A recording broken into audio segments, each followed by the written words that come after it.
Morning. Nice morning. Morning. Happy birthday. Happy birthday to you yesterday. Now, how'd you know that? I have my sources.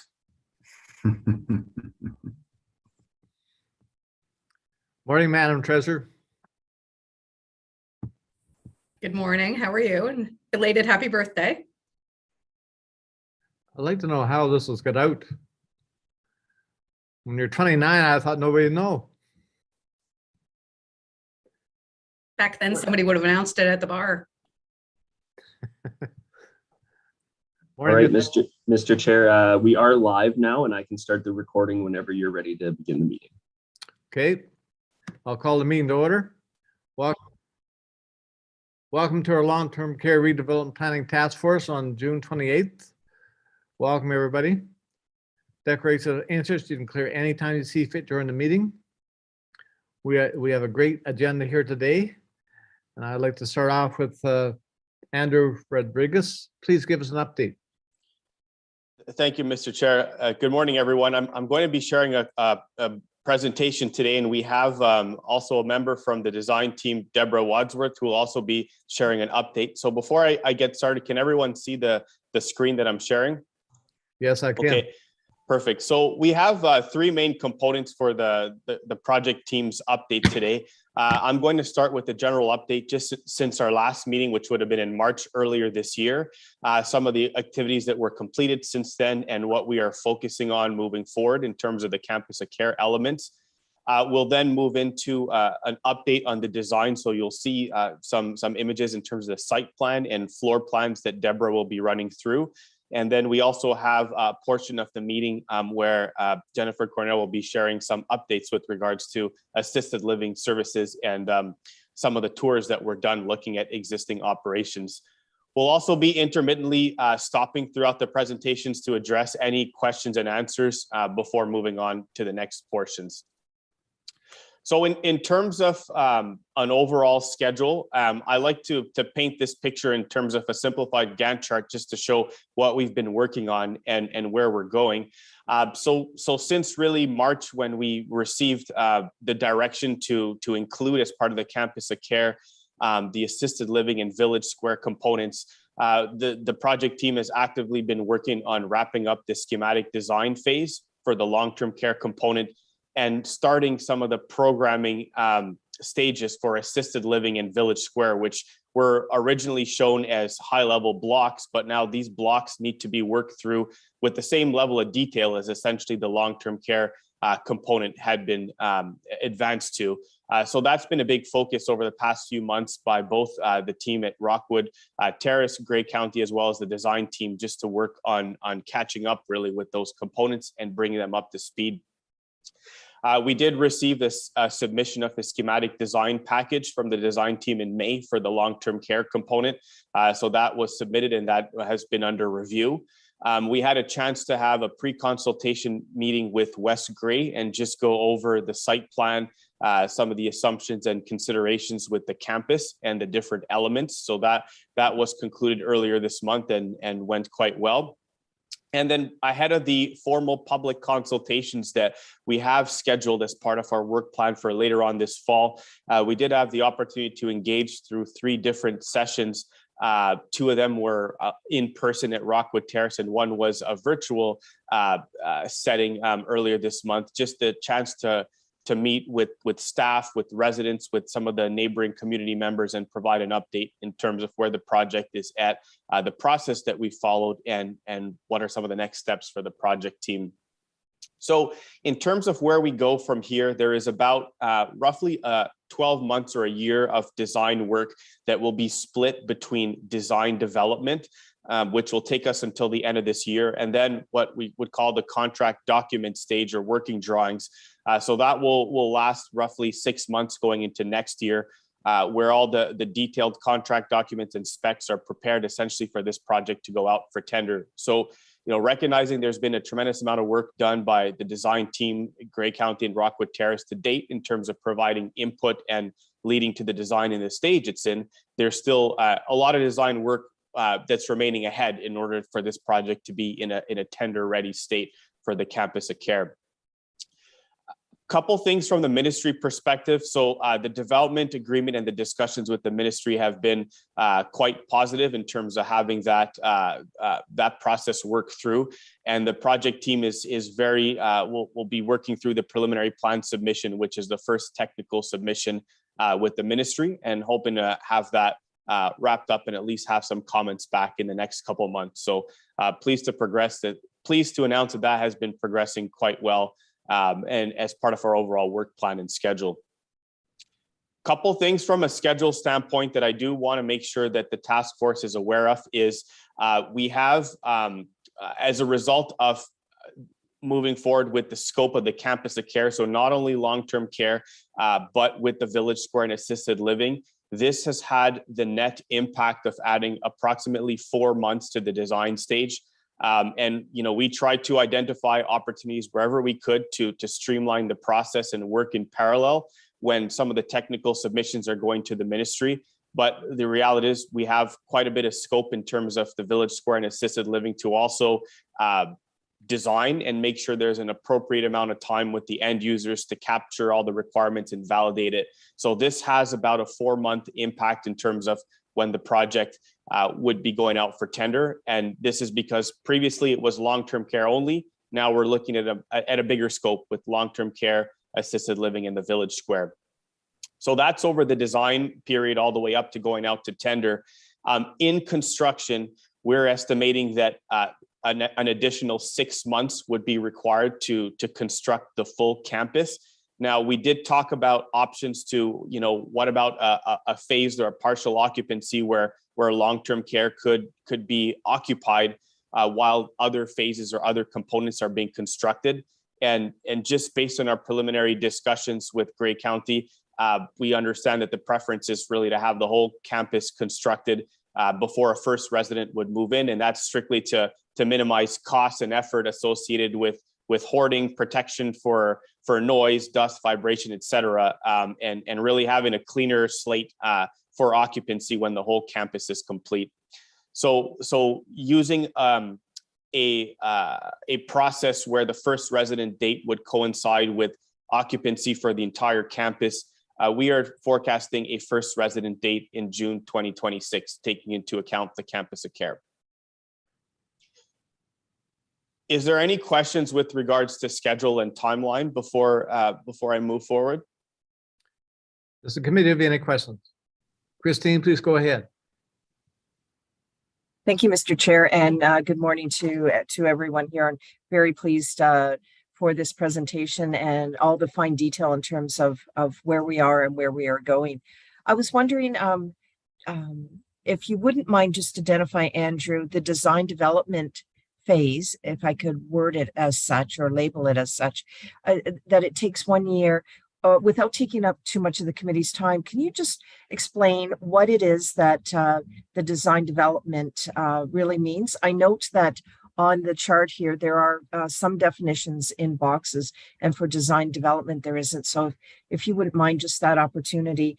And secondly, the first resident phase where we would have residents moving in.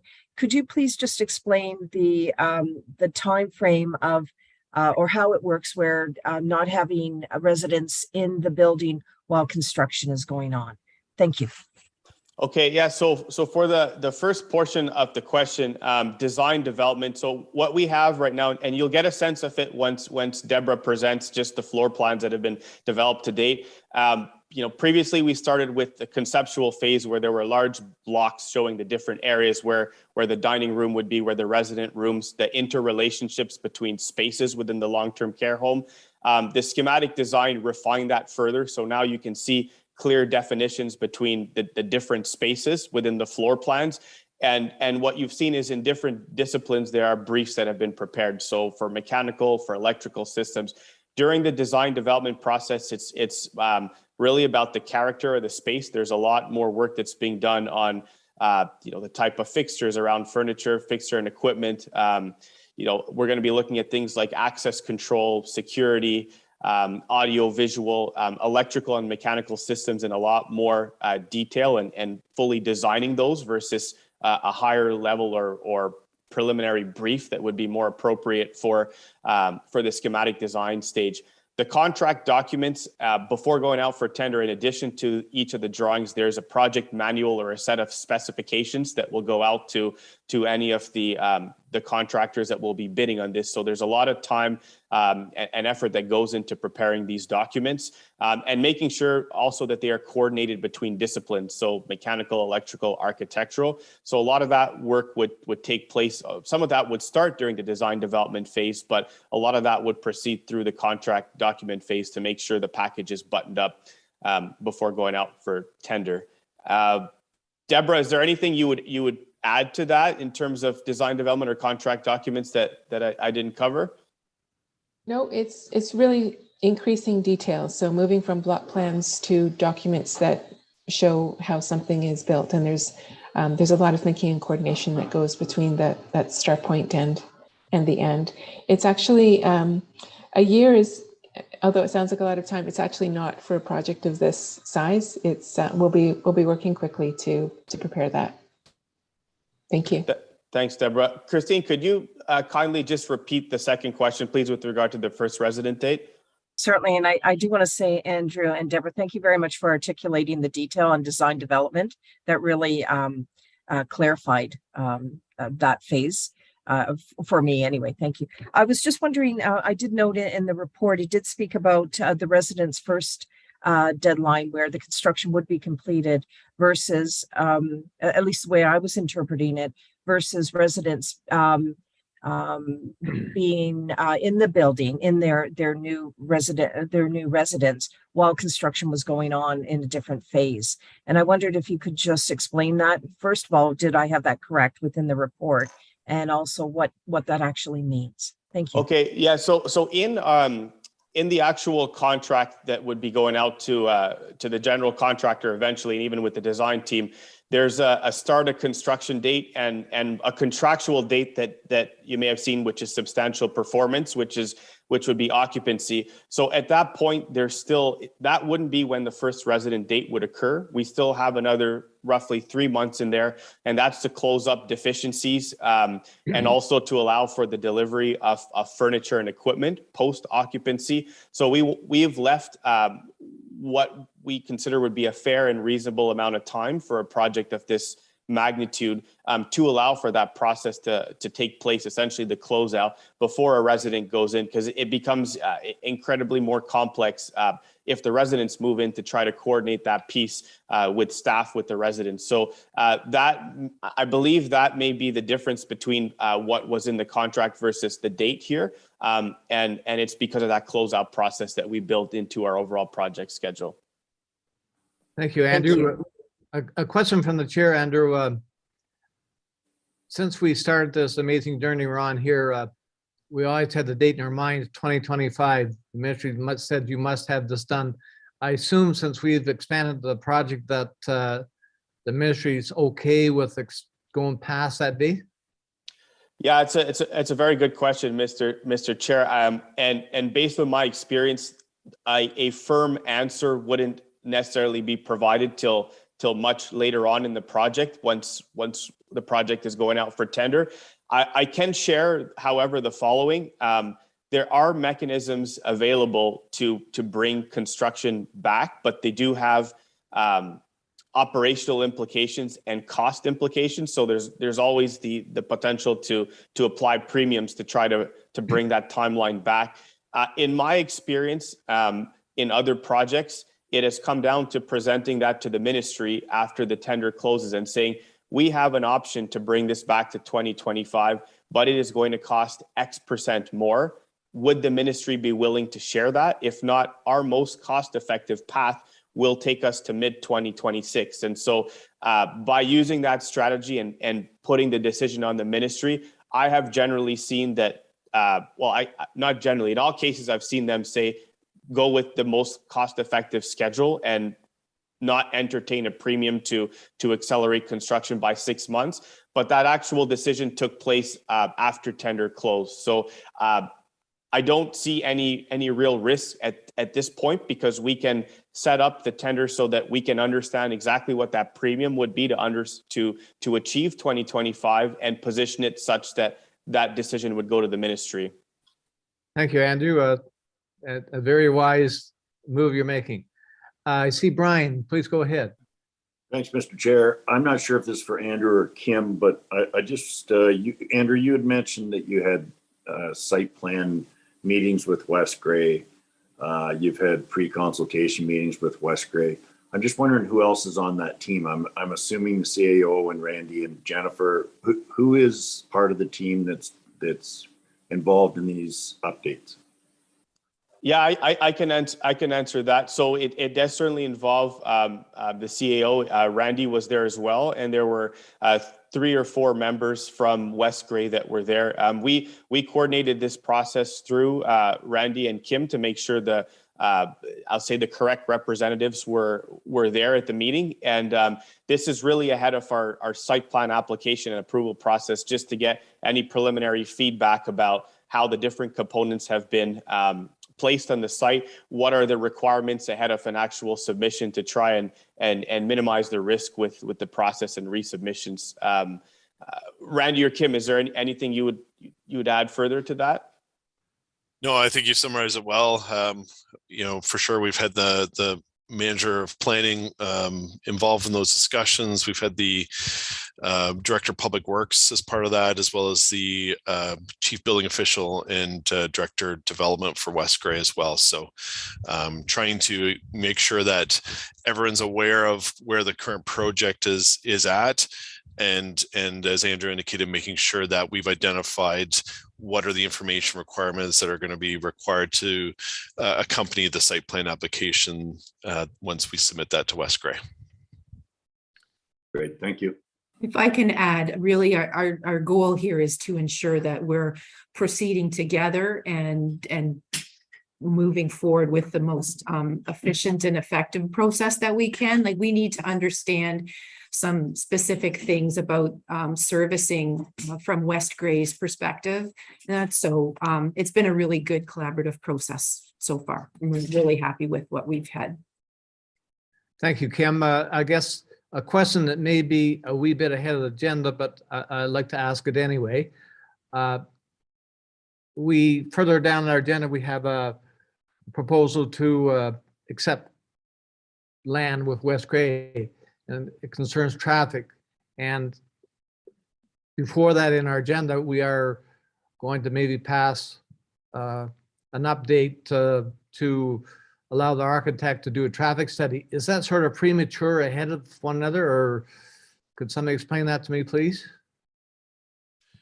I can try and take a stab at that, Mr. Chair. So we actually, part of that traffic analysis will help inform some of the work that's going to be required and the timing of that land transfer. We'll be able to identify where the main construction accesses are going to be with respect to the project during construction, and to make sure then that we're providing opportunities for existing traffic to be able to move in and around the site.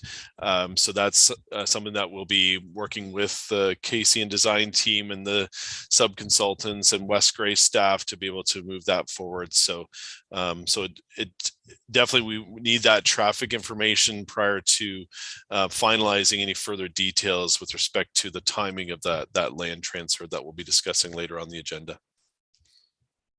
Thank you, Randy. Does the committee have any other questions?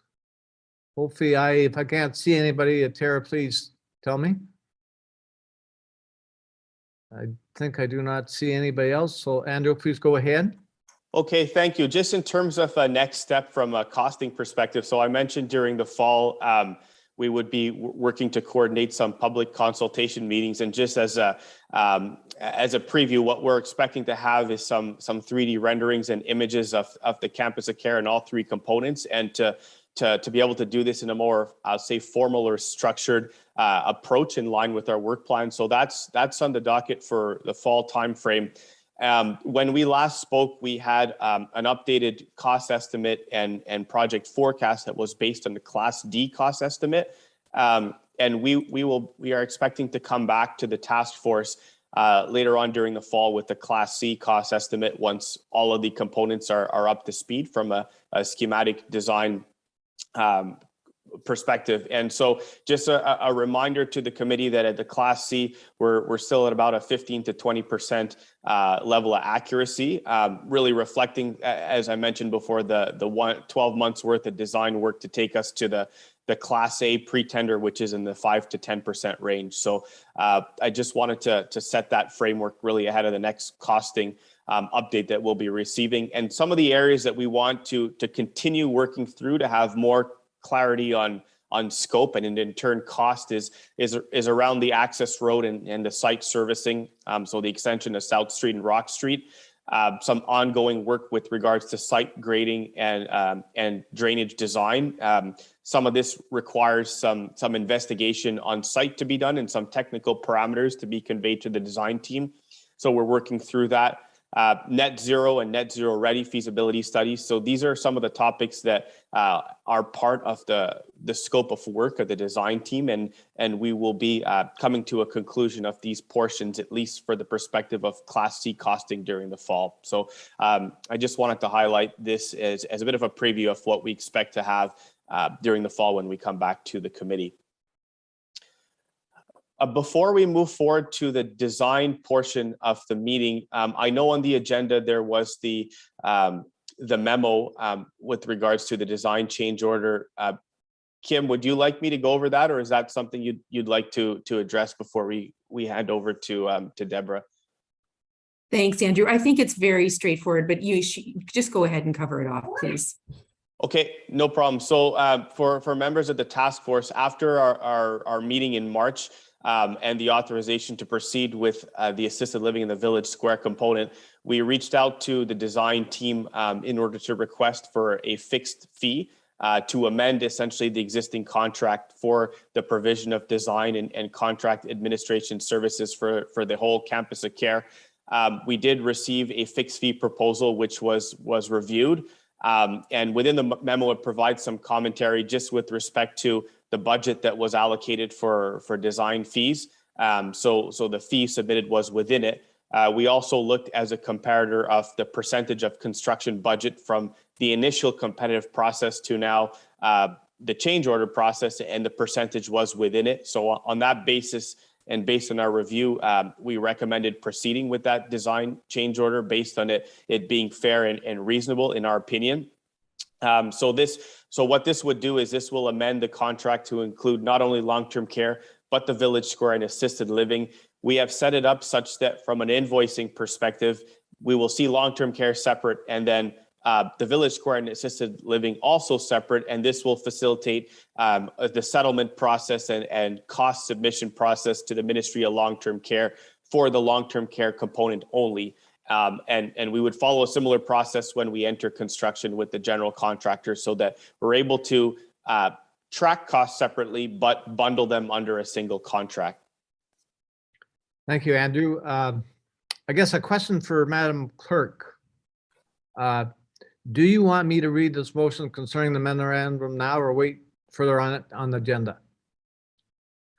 Certainly, you can read that and have it put on the floor. Since Andrew has spoke to it, I think now is a good time for that to be considered. Okay, happy I do that in committee.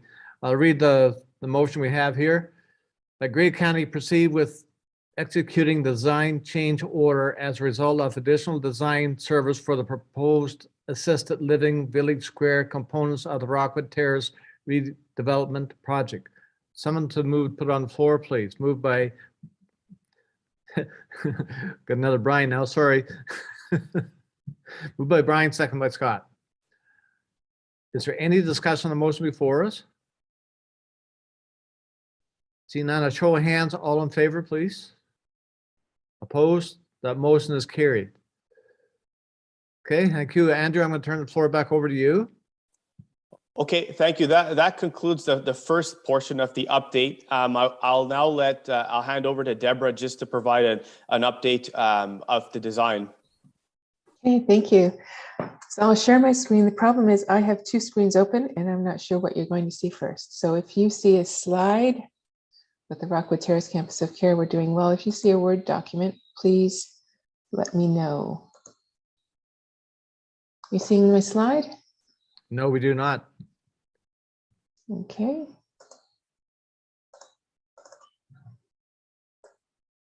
It shows me that I'm sharing.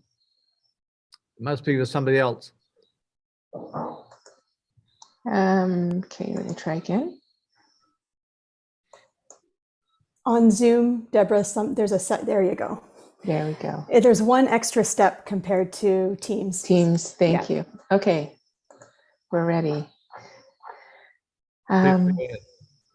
So is everyone seeing it? This is good? Yes, we are. Thank you. Okay. So you've seen this slide before, but I want to just credit the people that put the work into this. About 30 designers and engineers have been involved in the preparation of the work that's been presented today. I especially want to credit the effort of my team at KZN and our partners Ted Handy and Associates, Veritech Landscape Architects, and Quasar Consulting Engineers, and Forge Media Wayfinding Consultants. So the last time we met, we had just finished the pre-design work, and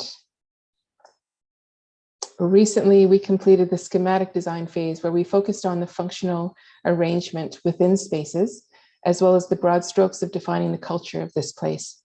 The ideas that we're working with emerged in the Rockwood Terrace user group meetings, and you'll see some of these ideas on my slides. So with few minor exceptions, the site plan has remained unchanged. The village square is front and center on South Street East, where it will welcome the community with an inviting facade. The long-term care home with its front door facing Rock Street has a compact center core and resident home areas that stretch to the east and west and the north, and they define a series of courtyards and outdoor spaces for residents and the community.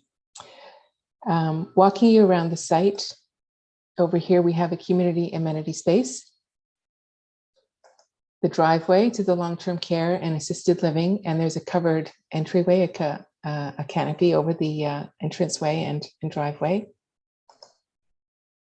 The entrances to the LTC and assisted living, they're separated, and I'll go into that in more detail a little bit later.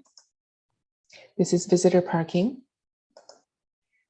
And then we have the secure courtyards. So these are for resident use and they're accessed from inside the long-term care home.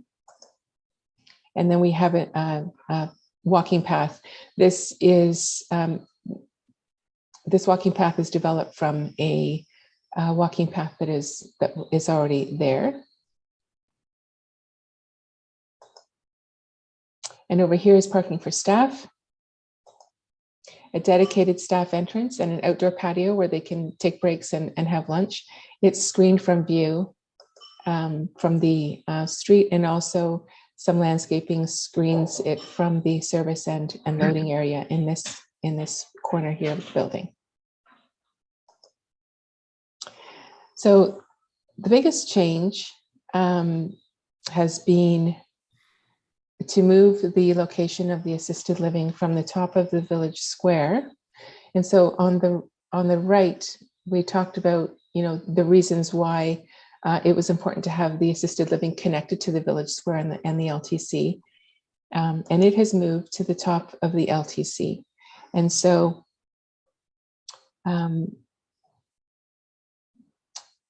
this design change was triggered in large part by realizing that it would simply function better for staffing. But the change also represents an opportunity for efficiency, seeing that the LTC and assisted living have a similar cadence in terms of suites and support spaces. They will share the same structural grid and electrical and mechanical risers. And as I mentioned the last time, the goal that inspires the team and aligns major design decisions is that of creating a home for person-centered care. We've done that through tremendous attention to resident personal space that provides privacy and infection control, promotes independence and connection within the home and the community. And it is set up operationally to provide a clean, efficient, safe environment for residents and staff. So just as a point of interest to connect to Christine's question, this is what the schematic floor plan looks like, and you'll see it's heavily dimensioned.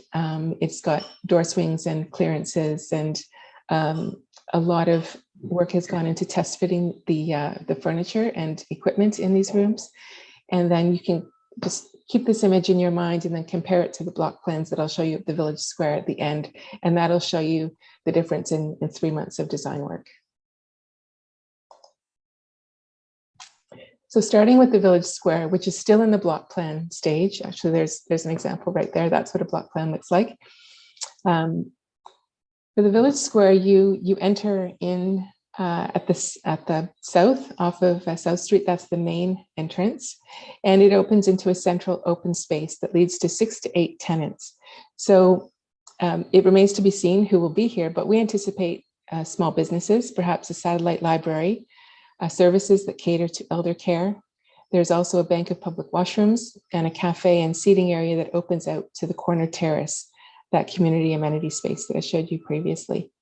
In the upper left, we've planned for a pop-up space. So on this drawing, it's called open gallery space. And the pop-up will be for seasonal and community events like craft fairs, Christmas shows, high school plays, or even for promoting a new service in town. So now I'll walk you through the LTC. So this line encompasses the entire home. The front door opens into a lobby, and it's ringed with amenity spaces and social spaces for residents on one side and administrative functions on the opposite side. The central corridor goes south with an internal access point to the Village Square for residents who are able to visit independently, or for families and visitors that want to take their person there for a cafe or a walk. To the north, the corridor leads to the elevator bank and the ground floor resident home areas. The dining rooms and the serveries are located centrally. So between the first and the second floor, these floors are virtually identical. There's good access to the kitchen, and the kitchen area is located here. Food, laundry, and waste move vertically between the ground and the third floor via service elevators. So we've heard in our interviews and user groups that this was very important. We've created a small vestibule to help support staff keep dirty items out of view of residents and visitors. The resident amenities are located with views and natural light. So there's an activity room, lounges, a therapy room, and at the ends of each wing is a sunroom and an outdoor terrace. And this is the same on both floors. The resident suites line the wings of the home. And in the east and west wings, we have a center core. So this is fronted with the care desk for each side. It also has clean supply closets, the tub and shower rooms, some mechanical and electrical risers, and the team room. And in the north wings, the care support spaces are located to minimize travel distances back and forth to the east and west wings, and also just to minimize the distance and the traffic of dirty items. So we've located this for optimal operations in consultation with the Rockwood team. And this is the LTC core. So as I mentioned, it contains the public and service elevators, central laundry and kitchen, as well as the loading and waste management areas, bulk supply storage, the staff lounge and locker areas, and the main building service spaces. In this corner of the front facade is the dedicated entrance to assisted living. So it's a ministry requirement that this entrance be separate from the LTC. The assisted living entrance includes a small waiting area, mailboxes, and an elevator, which takes you up to the third floor. And this is the block plan of the third floor for assisted living. So at the third floor, the elevator lobby opens to a lounge that overlooks the driveway and the corner community terrace. The care desk doubles as a reception, and we're locating the director of care, marketing, and program staff offices on the front of house zone for easy access by residents and visitors. This floor houses 40 resident suites and contains contains all the resident social spaces such as the dining room, activity room, personal laundry, and a multi-purpose room. And like the long-term care below, resident suites line the wings with a sunroom and outdoor terrace at each end. And it has care support spaces at the cores on the east and west, minimally in the north, just anticipating that the care level on this floor is less. And so where we are now, all of these components are coming together into a cohesive building. We've been looking at them all individually, at least in terms of user groups, but these pieces are all coming together now, and we're looking at the next stage, the design development stage, where we'll be developing the character and more the look and feel of this place, both from the interior and the exterior design. And also just working through some of the themes that are emerging. So we're working with biography, community, and dwelling. And that's what we'll be focused on until the design development stage morphs into the final parts of the construction documents in the winter. Any questions? Totally amazing. Questions from the committee? Brian Millen, please go ahead. Thank you, Mr. Chair. The visitor parking, and I guess this question is probably to Deborah.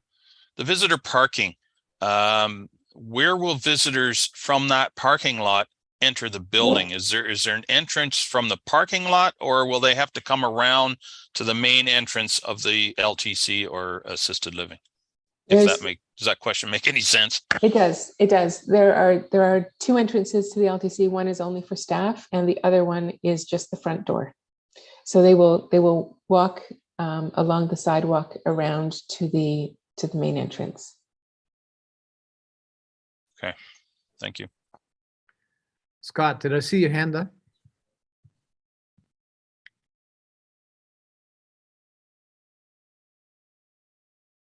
Yes, thanks, Mr. Chair. And Deborah, thanks very much. The design looks wonderful. Question is just in regards to the 40 suites. Are there any is there any opportunity for couples to reside, in the same suite? Potentially. We're looking at two sizes of suites, a smaller one and a larger one. So I'm not sure if this group is aware of it, but there has been now for some time some discussion of changing the rules or changing the law around couples living together in elder care. And so we're anticipating the possibility for couples to live together. So we're designing suites for flexibility for couples, for flexibility for memory care, for flexibility for accessibility. And we think with the two sizes that we can accommodate most people's needs. Well, that's great to hear, because I'm certainly hearing, a number of people that are aging and looking for assisted living, but, they'd like to remain together. So it's great to have that flexibility. Thank you. Thank you, Scott. Mr. Warden, please go ahead. Thank you, Mr. Chair. My brain is a little foggy on the assisted living location then and now. So I wonder if you could just walk me through that again, and please just cover again the rationale for the change. Sure. It was when we did the master plan work and we were looking at the location of different components. We were originally looking at placing the assisted living above the village square. And so there would be a connection between the long-term care, assisted living, and village square. So it was important to have access to all three of those. We saw them, Grey County, Rockwood Terrace saw them as sharing a lot of synergies, right? Activities for elderly, places to go for visitors and families, and then also a continuum of care from assisted living to long-term care. When we started to look at, when we got into looking at the assisted living beyond just blocking it as a site element, the team decided it made sense in terms of operations. So for staffing, to have everything on one floor. And then when everything was on one floor, one, it wouldn't fit on top of the village square, but two, we saw that there was a lot of similarities. So at that point, we didn't have a plan for the assisted living. It was just a block location. And so the first thing to do was to do a test fit on top of the LTC. And we found that the 40 units of assisted living actually fit very well, like almost shared the exact same floor plate. And so from then on, the decision was simple. If it was better operationally and it fit in terms of a floor plan, then we decided to move it. Just made sense. Yeah, I think if I could add to that, there were kind of three pieces to that assessment. The first one was just a question: how many units could we fit if we stack it above long-term care? And once that was demonstrated from a test fit perspective that 40 could fit, from an operational standpoint, this would be preferential, and from a capital standpoint, we're expecting some efficiency. So it really hit all check marks after doing that work and being able to delve into some more detail after there was authorization to include that as part of the scope. Thank you, Andrew. Great question, Mr. Warden. If I may, I know it's very early in the design. Electromechanical have an awful lot of work to do, but I'm just wondering, in your concept you showed us, electromechanical, I always have thoughts about mechanical, electrical rooms and so on throughout the building. Is that something that's going to happen in the design later, or? No, they've been incorporated into the schematic design. Oh, okay. Absolutely. I guess I missed that. Okay. We have electrical risers, we have mechanical rooms, ICT, so communications and telecommunications closets, as well as an incoming electrical room, the main mechanical space on the ground floor. It's all there. Okay, thank you. And the other thing, which it's way early in the process, but just want to say it now, so at least like I said it. As-built drawings in this project are extremely important, and it has to start right from the get-go. And with this building, it's an amazing building. That is going to be their guide in the future, is those as-built drawings. So just want to point that out. That's well noted, Mr. Chair. In terms of just for the task force benefit, the production of record drawings is part of the scope of work from the design team. So certainly, once we get to the point of going out to tender, as-built drawings will be a key portion of the deliverables from the contractor, as well as making sure that a sufficient amount of funds are held back until those are produced to make sure those are received in a timely manner at the end of the project. Okay, thank you. Is there any other questions from the committee? Christine, please go ahead. Thank you, Mr. Chair. Just a very quick one, in my opinion. Is this a stage where there's any synergy or connection with what is required through Grey County administration for connection with IT or telephone compatibility? Thank you. It's coming up, I'll say. So we haven't looked in detail at systems like that, but that is definitely something that happens in this next stage. Thank you. There's no other questions? Andrew, Deborah, you want to continue? Or are you done? I'm finished. Thank you. Yeah, so the next portion of the agenda would go to Jennifer in terms of the update on the assisted living site visits. Okay, Jennifer, I guess I'll turn the floor over to you then, please. Great, thanks, Mr. Chair. I every time I see that presentation, I love it more and more. And I know I've been living and breathing it, so I'm glad that you've all had a chance to see it. So I'm just providing an update on some of the work that has been happening behind the scenes in terms of some tours.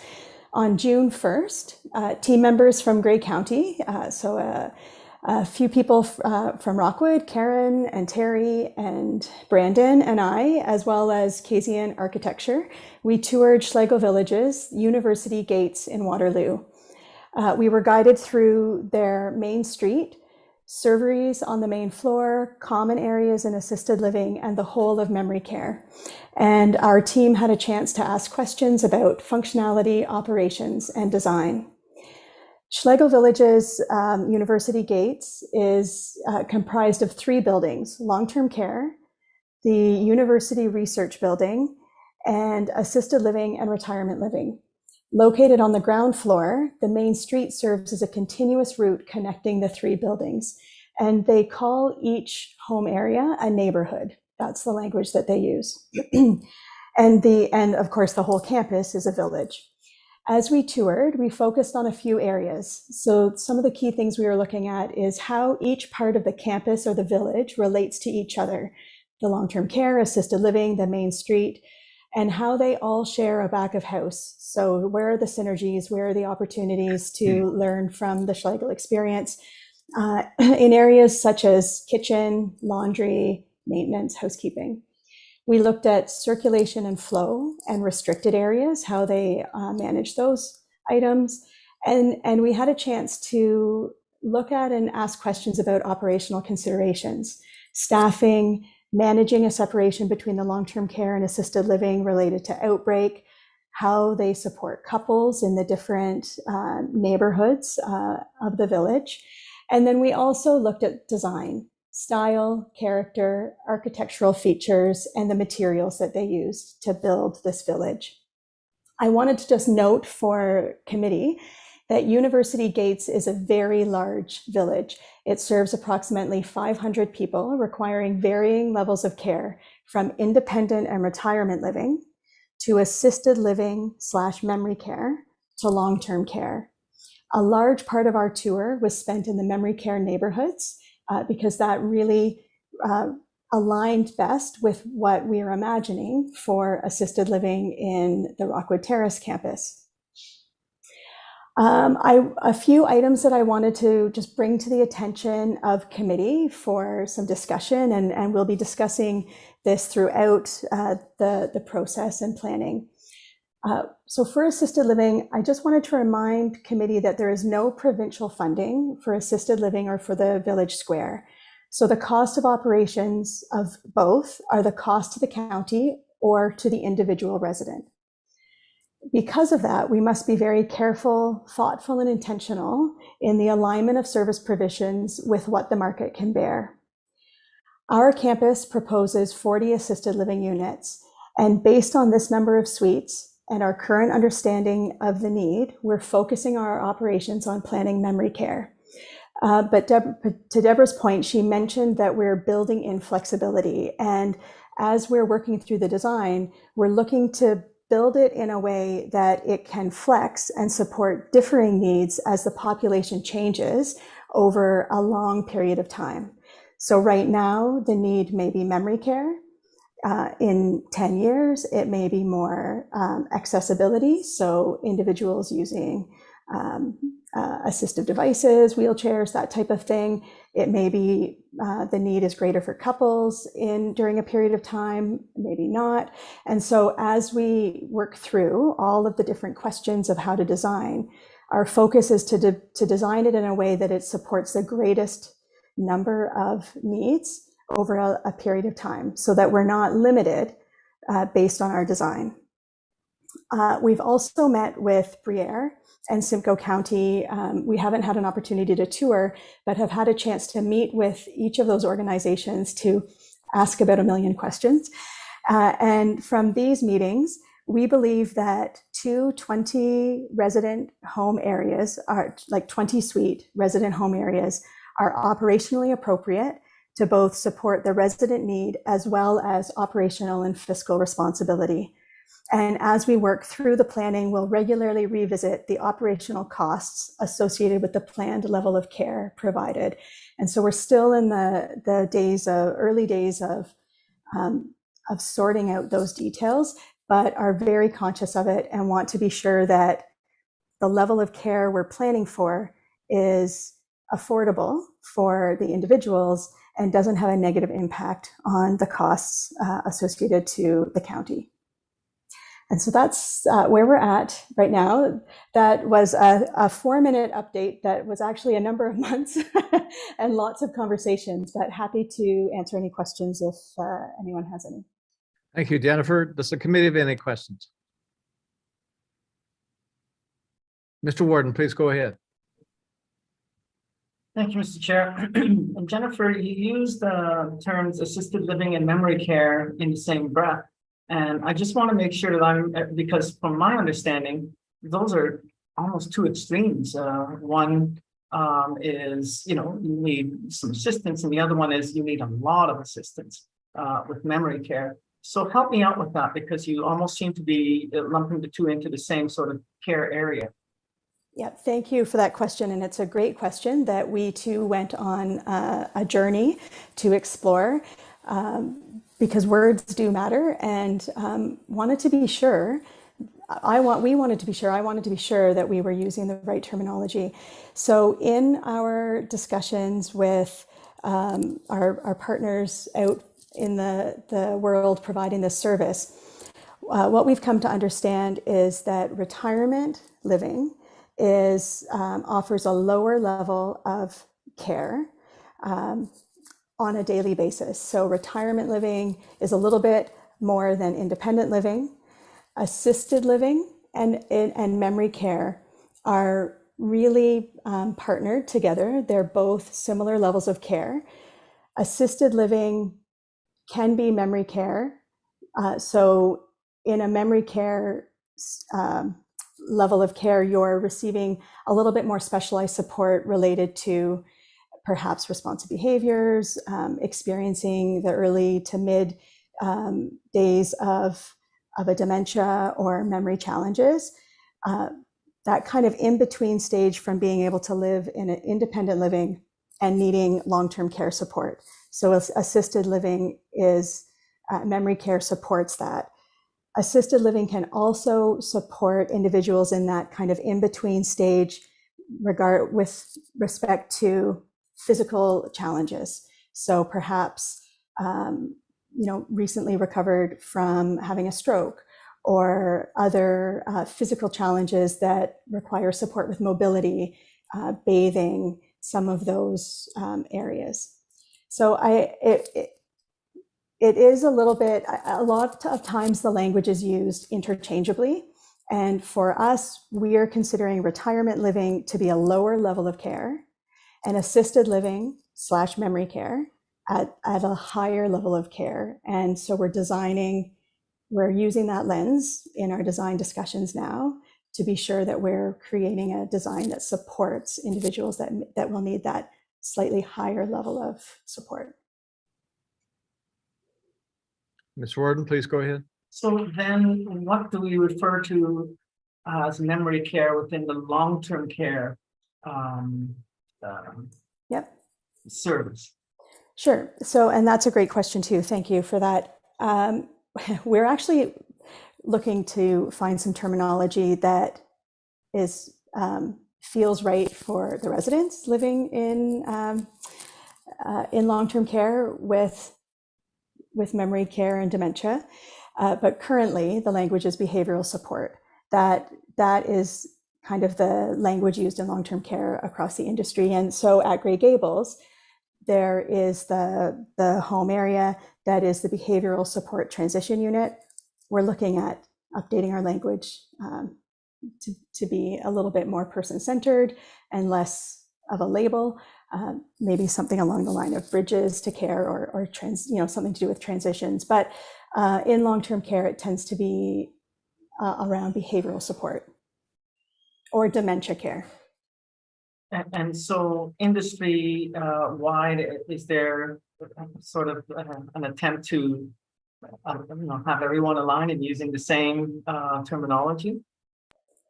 I hope so. I think we may be leading in that respect, in that language does matter, and the words that we use to label the places that people live. And I think the Fixing Long-Term Care Act, with a focus on quality and person-centeredness, will help support that. Madam CEO, I've seen your hand come up. Do you want to comment on that? I just wondered if I'm hearing the warden's question correctly. Would it help for Jen to describe kind of the phases that you go through from an early onset of a dementia or Alzheimer's diagnosis, and that those initial stages of memory loss, and how you progress through that disease and what those different requirements are? Would that Would that be helpful? Is that what you're looking for, sir? No, I think I understand Jennifer's explanation now. I was just confused by the language of using memory care in the same breath as independent living, because I understood those to be two complete different levels. But if we're talking about behavioral care versus memory care, then I get it. Okay, thank you, Mr. Warden. Scott, please go ahead.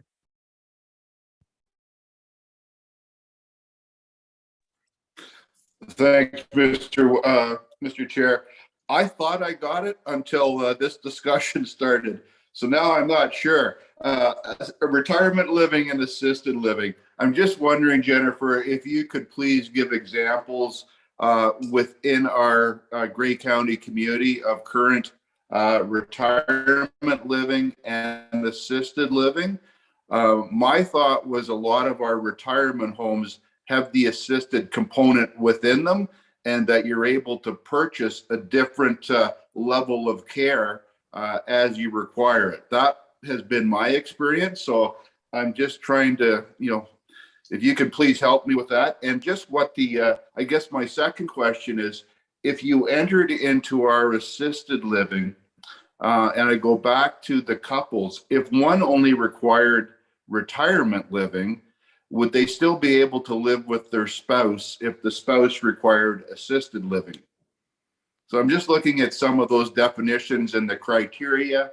I've certainly got long-term care down pat, and how you access long-term care, but now this is becoming confusing for me. Thank you. Please go ahead, Jennifer. Okay, thank you, Mr. Chair, and thanks for that question, Scott. So I will just acknowledge that we're talking about this now together, kind of for the, in the beginning stages, and we've been sorting through these same questions for a period of time. So it was also not super clear to us at the beginning either, and so we've been working through it. And I may call on Karen just to provide some support with answering some of the question. So what I can say I'm not sure that I could name homes or retirement homes within Grey Bruce with specificity in terms of what the levels of care. I think you're correct. Some organizations, some retirement homes offer retirement home care with varying levels of care support that you can purchase different packages and add additional care for additional cost as you go.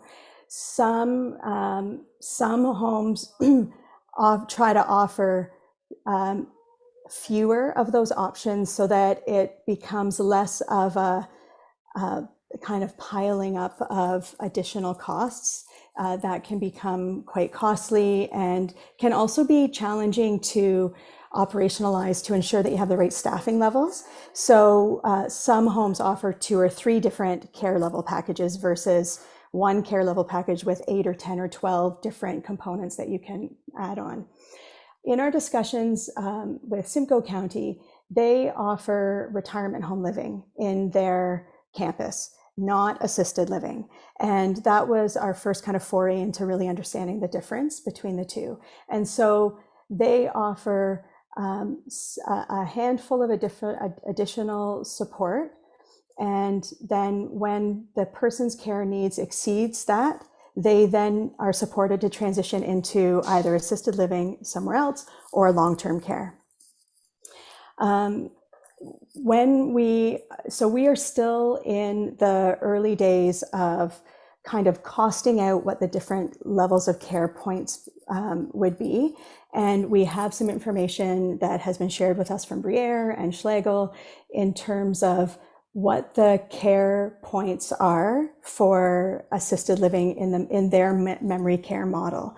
And that allows us to better cost out the operational costs of supporting individuals in a memory care or assisted living situation. You asked about couples, and I don't believe that there would be any reason that someone would be not able to move in with their loved one if one requires more care than the other. And in fact, we asked that question at Schlegel, and they do support couples that fit that scenario. Down the road, when the independent seniors apartments are built, that would be another opportunity for people to live on the shared campus, and another option for, they may not live in the same room, but they may be able to also live in the same campus. Karen, did you have anything you wanted to add in terms of the level of care and kind of other examples? Yes. Good morning, everybody. Just in discussions with Jennifer early on, and I think we had a case scenario that happened to come across my desk at the same time, where we had someone looking to move their mom into Rockwood because they were in a retirement home that originally, and I can't remember the exact numbers, but it was something like originally cost them $2,000 a month. And when mom needed more care, suddenly they were up to $6,000 a month. So we want to try to avoid that situation if we can, so that when people move in, they're clear about what we are providing for that fee, and that down the road, there isn't surprises as to, oh, that costs an extra $500 a month now, and that's an extra $1,000. So that was important to us. So we're trying really to avoid that situation. Thank you, Karen. Scott, did that answer your question?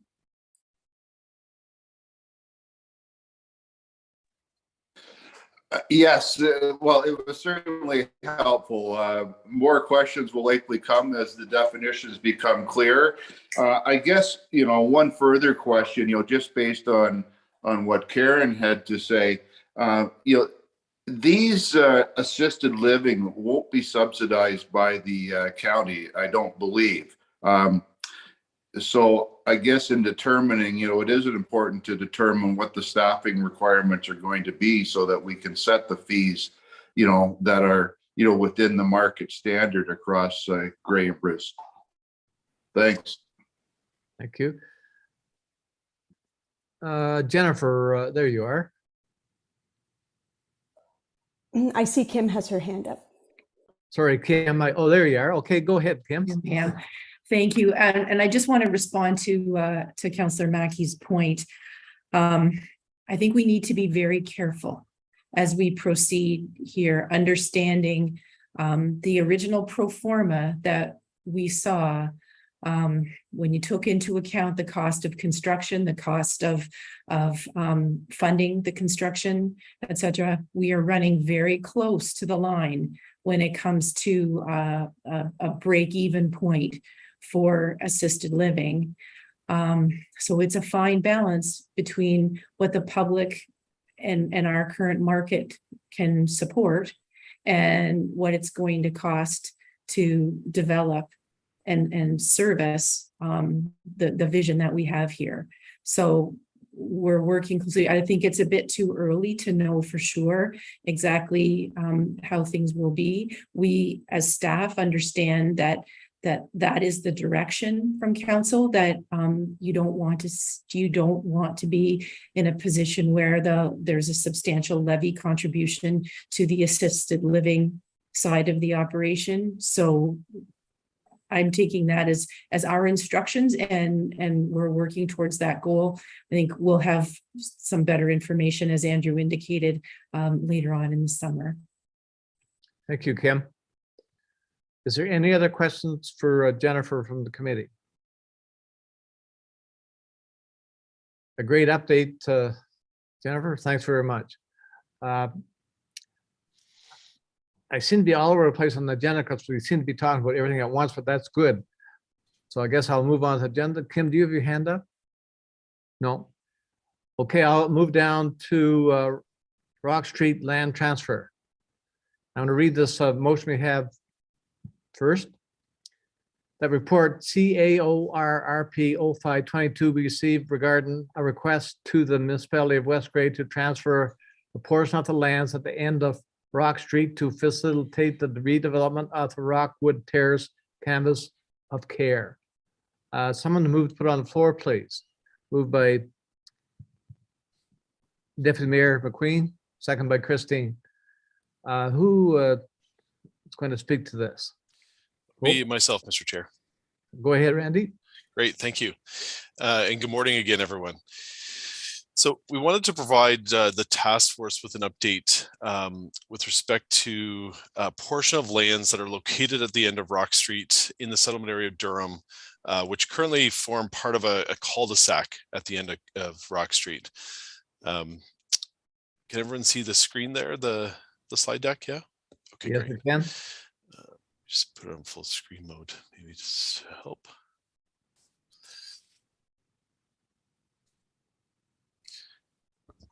So the lands in question are described as part 1 of Register Plan 17R-1602. They're highlighted in yellow on the screen. It's approximately 1/4 of an acre, so not very large space, but a space that will be form part of the overall Rockwood Terrace Campus of Care. And the task force may recall that when Deborah was showing the design space, this portion would actually be part of the northeast corner parking area, or the visitor parking area that's located in the northeast corner of the Campus of Care.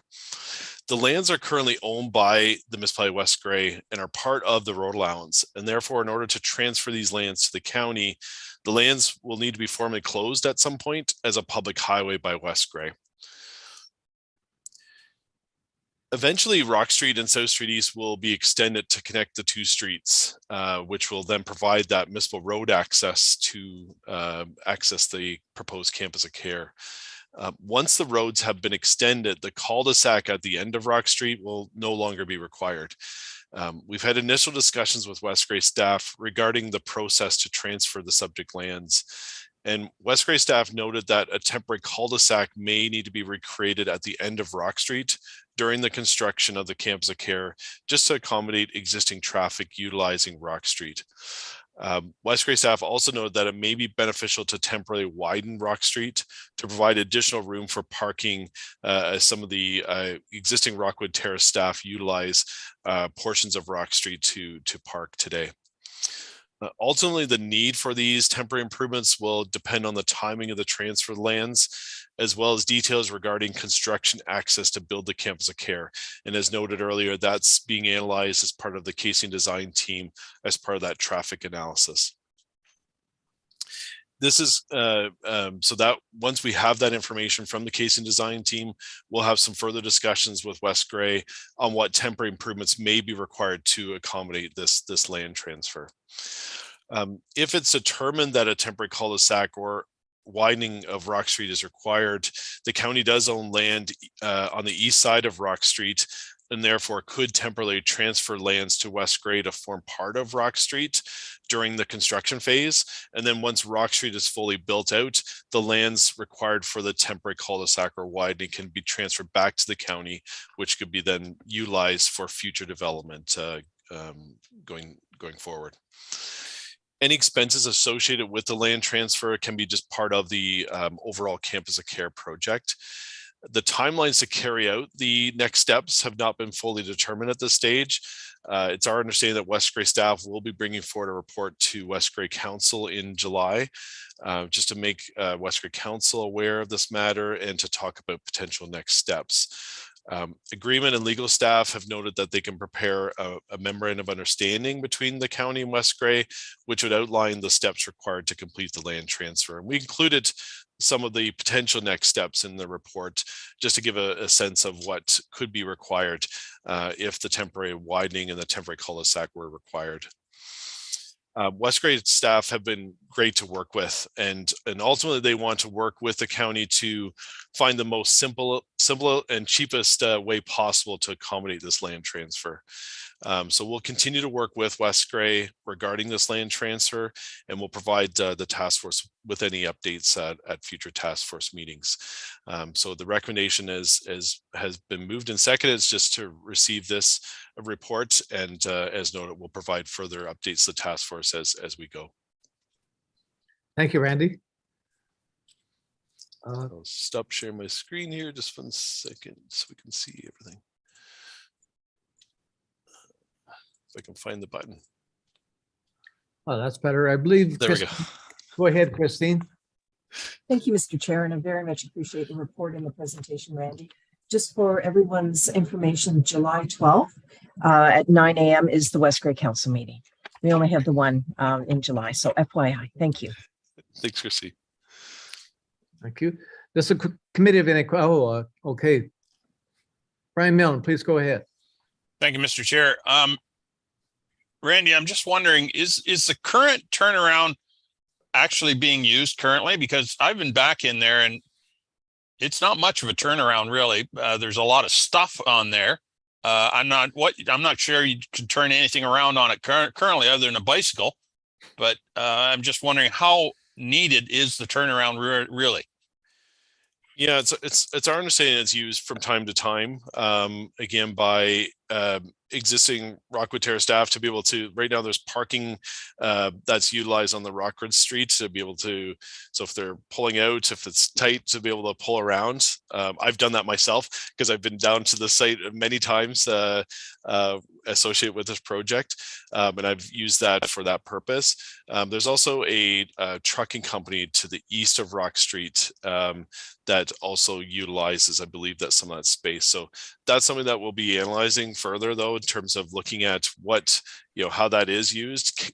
Do we need a temporary road widening? Can we delay the transfer of that portion until some point in time as part of the construction so that we can maintain existing traffic if it's being utilized, but not having to deal with back and forth transfers? So again, we're trying to find the most simple and cheapest route forward to accommodate this land transfer. And I have no doubt that we'll find a solution that works and is the most inexpensive option for all. So thank you, Randy. Madam CEO, please go ahead. Thank you, Randy. Just to add, it's my understanding that West Grey does use that turnaround for their winter control. Yes. Thank you. Mr. Warden, please go ahead. Thank you, Mr. Chair. Randy, if I look at the reference plan, the subject piece, part 1, appears to be adjacent to Rock Street, right? Yes, through the legal review, though, it's that portion is part of the public highway. So that's where it has to be closed as part of the public highway and then eventually transferred to the county. Right, so I completely get the depiction in figure 1, which is the reference plan showing part 1 to be adjacent to Rock Street. But when you go to figure 2, and I'm assuming in figure 2, that orange piece is part 1, correct? Correct. It's yes. The orange piece as depicted in figure 2 does not appear to be adjacent to Rock Street. Am I wrong about that? There seems to be a gap there. Yeah, it's adjacent to the road allowance of Rock Street, but you're right.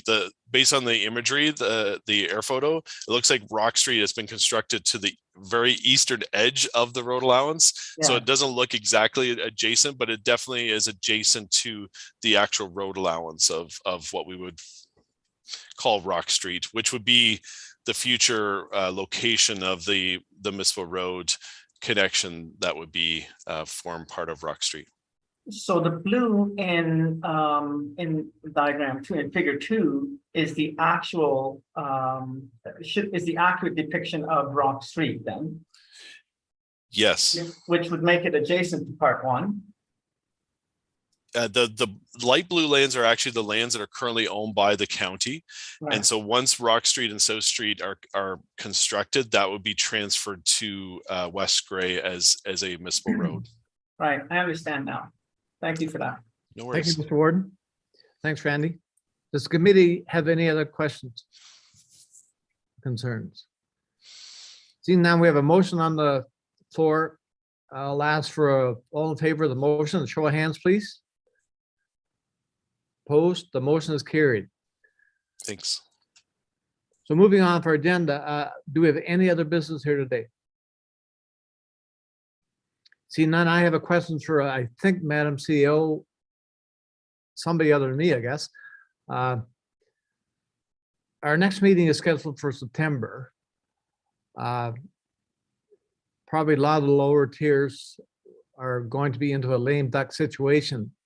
I'm just wondering, does this impact county council in any way with us moving forward what we're doing? Thanks for that question, Mr. Chair. And I don't believe that that is the case. We are proceeding with a direction that has been of some long standing. The restricted acts really come into consideration where you're looking at something that's wasn't in the budget and hasn't really been an active and approved initiative prior to coming forward during that time. So it would be my belief, based on the timelines and the work that is being put together right now, that we should be able to simply proceed along, as we're not going to be outside of this. It'll be, some of this is dependent on the province and the province's decision-making timelines. We are in a couple of places sort of dependent on them to get back to us so that we can continue to proceed along.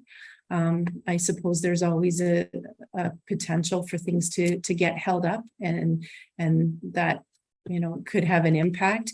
But I think Andrew and the team at Colliers have worked really hard and worked in collaboration with the province to try and avoid any of those things.